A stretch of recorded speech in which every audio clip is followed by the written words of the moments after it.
Hello everyone, welcome back. Today I'm going to be discussing spirits, and more specifically, the fact that as you go about your life, either as a devotee or a practitioner or somebody who is in the spiritual world, that there may in fact be many spirits keeping tabs on you at the same time. And you will have no idea about it at all, just like I didn't, and I learned about different spirits keeping tabs on me little by little over the years. There could be a lot of different reasons why spirits might keep tabs on you, and so the first group that I want to discuss that may be keeping tabs on you are your spirit guides. Mostly, as far as I know, everyone born on Earth is born with a spirit guide.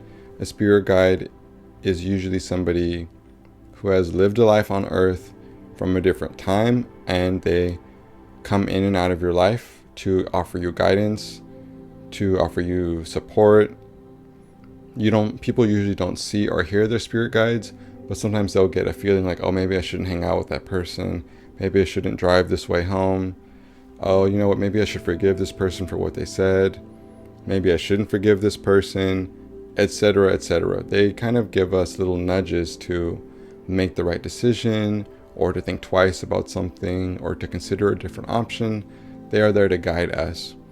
Personally, as far as I know, I have 3 spirit guides. And this is not talking about Santa Muerte or anything like that. I'm not talking about like patron spirits. I mean like human spirits around me. I've known of a few, and they're different ethnicities. Some people might only have one. Sometimes when people have a certain profession, like if they're an artist in life, they might have a spirit guide who also presides over art. Or they might have a regular spirit guide for daily life, and then another spirit guide who comes into their life at a certain time to offer them guidance with certain things. My spirit guides that are around me are relating to different things. One of them has to do with higher education. One of them has to do with divination. Another one has to do with spiritual power and spiritual work. People have different guides around them. So if anyone is keeping tabs on you, it's always going to be, first and foremost, your spirit guides. The second group is your ancestors. Your ancestors will keep tabs on you. Not all of them, not the wicked ones, but sometimes when we go through life, we're able to break cycles. You've probably heard like certain kind of buzzwords like being a generational curse breaker, or being somebody who heals generational trauma, or things like that. You can heal the trauma of your ancestors in this lifetime. You can do things like that. And not only that, but sometimes your ancestors, they love you and they want to see you succeed. For example, my mom's parents, I didn't meet them because they both passed away before I was born. But I found out later on that both of them were very much invested in my personal journey, and that they were very upset with me. I remember I was at a park. It was a quiet day. They were upset at me and angry with me because they knew how much potential I had, and basically I was squandering away all this time and energy on not making any effort towards fulfilling my potential. And they were frustrated because I could do so much more and I was doing so little at that time. And this was my grandparents whom I hadn't met before, and they were getting mad at me in Spanish, and then they changed it into English. But so your ancestors may be another group that are keeping tabs on you and you won't even know it. Another group I wrote down was beings who you naturally resonate with. And when I say beings, this could be anything. This could be angels, infernal spirits, elemental spirits, random beings like that. It could even be ascended masters, other things. Every human gives off a frequency, and sometimes if we give off a certain kind of a frequency, we can end up on the exact wavelength of a certain being, and we'll be like a ping on that being's radar. And so they might become intrigued with us, and they'll come around and they'll start, watching us, observing us a little bit, maybe even step in here and there to offer a little guidance.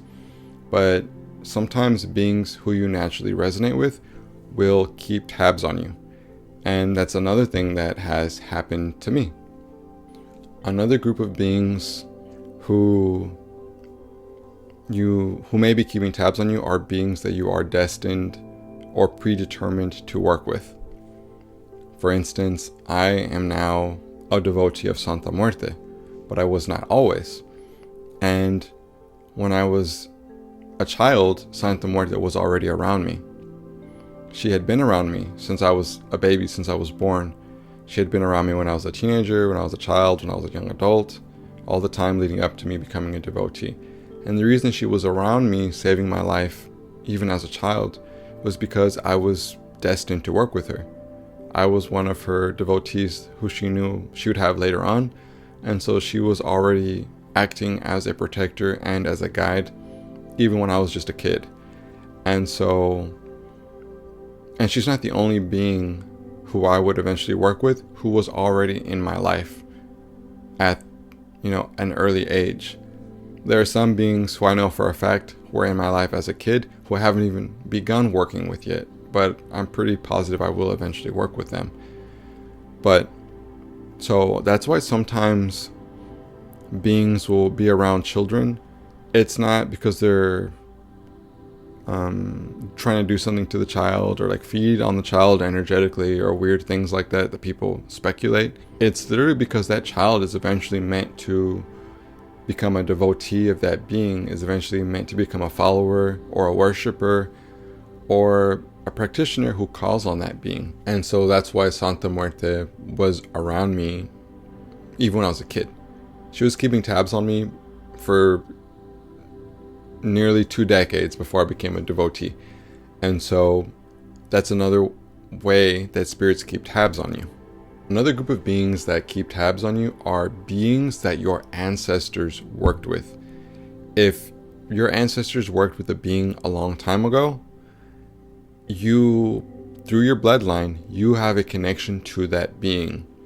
It does not matter how far back it goes. This could be any kind of being. From your mom's side of the family, your dad's side of the family. You can have a resonance with that being through your blood, through your ancestry, through your physical ancestry. In my mind, I consider these to be ancient like deities who have been keeping tabs on me, who observe me, who Santa Muerte told me are very pleased with my progress. And I was like shocked because I've never worked with these beings. I know of them, I know a little bit about them, but I just didn't know. And she told me they're aware of you, they've been watching you for some time. Your ancestors, worked with these beings ages ago, and they have been keeping tabs on you.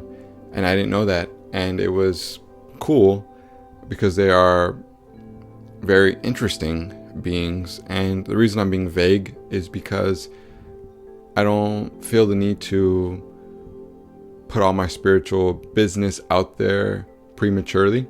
If I haven't even begun working with the beings, I don't really want to just blabber about them or their names or anything like that. Not until I get a good feel for the being, and not until I get express permission. Another group of beings that may be keeping tabs on you are beings that you yourself have worked with in past lives. I've lived a lot of past lives, we all have. And sometimes, these beings are so powerful, they look at you and they don't see how you look on the outside. They just see the soul, and they recognize and remember your soul. Because everyone's soul has a certain frequency to it. And these beings are so powerful, it's like they immediately recognize it. It's like a fingerprint. It's distinct to you. And it doesn't matter if you're living if you lived an ancient life in Mesopotamia, and then another ancient life in a Chinese dynasty, and now you're here as a barista in New Jersey. They will see you and they will recognize your soul's fingerprint, we could say. And so sometimes beings from past lives that you've worked with will remember you. And this is also a reminder that if you ever feel alone spiritually, I promise you are not alone. There's probably who knows how many beings keeping tabs on you. And it's crazy to think. It makes you feel like somebody's always watching, like the Truman Show. But it's like kind of true. But most of the time, I would say, if not all the time, they're only watching just to see how you're progressing. They are rooting for you. They are part of your, they could even eventually be worked with, so they could become part of your spiritual court, a part of your spiritual corner, the beings that are on your side, helping you. If you ever want to know who you could resonate with, do divination, do channeling, talk to your guides if you're clairvoyant or clairaudient, or ask for signs. Who did I work with in a past life? Who did my ancestors work with? You know, who do I naturally resonate with? Which ancestors are around me that are trying to guide me? Who are my spirit guides? You can find out so much, and you can really build on your spiritual team. It's not like Pokemon where you got to catch them all. Just because you find out you resonate with a certain being or your ancestors worked with a certain being doesn't mean you are obligated to work with that being. It just means that it's just good to know. It's good to know. And I find I want to know everything about myself, spiritually speaking. And I think it'd be of benefit to you potentially in your spiritual practice to be more knowledgeable about your own soul and about the beings that are circling you. And I mean that in a positive way. So thank you all for watching. Thank you for listening. And I will see you in the next one. Take care.